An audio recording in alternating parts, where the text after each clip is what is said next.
What I do, which is 3-camera comedy in front of a live audience, it's a writer's meeting. It's totally run by writers. And what I do is I break down the barriers between writers and actors. Because if you don't have a director who can do that, the writer comes down and wants it said exactly the way he wrote it. And the actor doesn't want to be led around with a ring in his nose, wants to be able to create and everything like that. So I break down those walls and allow people to, all people doing the show, to be a part of the creative process. Because I'm creating too.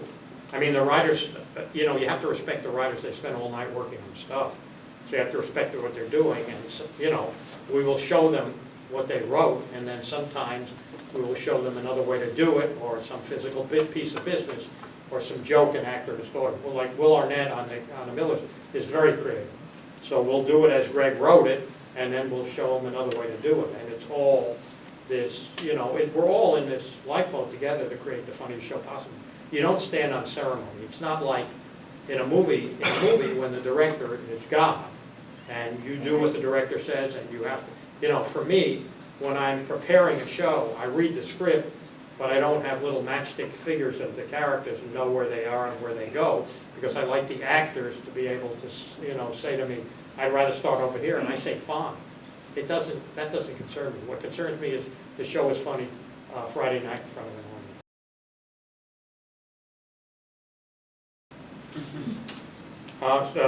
90% of humor is surprise. 90%. I mean, you don't expect the actor or the actress to say that.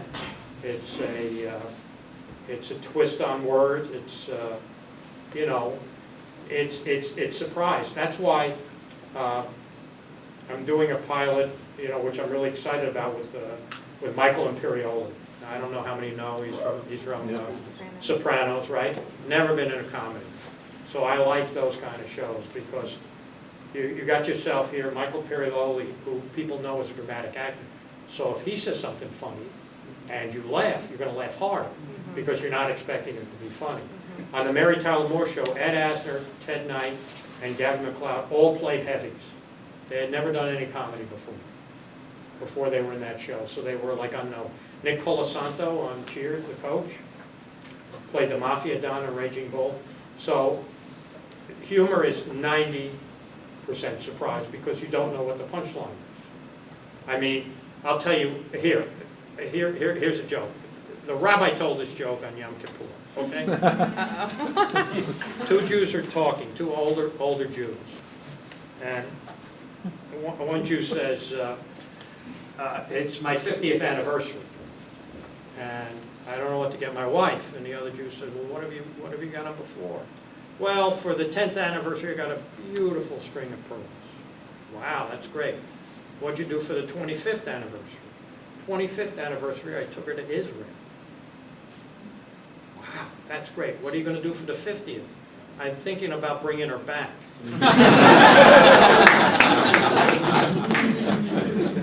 So that's, you don't expect that line. So that's a surprise.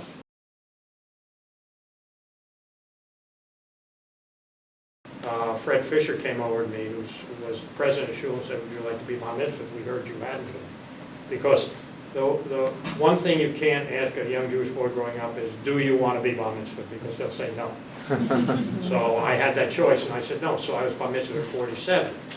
And as the Charles brothers said, I was the only guy they knew that was Bar Mitzvah at 47 and lost his hair at 13.